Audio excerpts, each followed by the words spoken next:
Kolkata medical college में एक विभत्स हिंसक घटना में एक महिला ने अपने प्रेमी की पत्नी पर हथौड़े से वार कर दिया।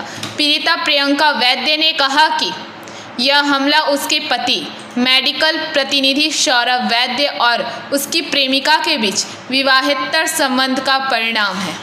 प्रियंका ने कहा कि মেয়েটিকে ডাকি বলি বাইরে আসো, বাইরে তোমার সাথে কথা বলবো, হসপিটালের ভেতরে সব কথা বলা যায় না পার্সোনাল ব্যাপার নিয়ে।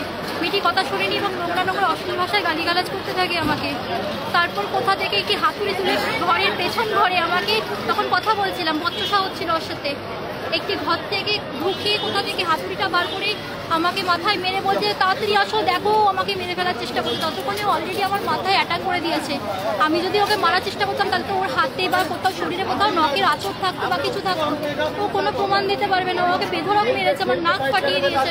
ব্যাপার নয় এটা, মানে এইসব মহিলারা এতটাই জঘন্য নিকৃষ্ট হতে পারে যারা একটা ফুলের মতো সংসার ভেঙে এইভাবে অন্যের স্বামীকে নিয়ে শুতে চায়, তাদের কি ভালো হবে?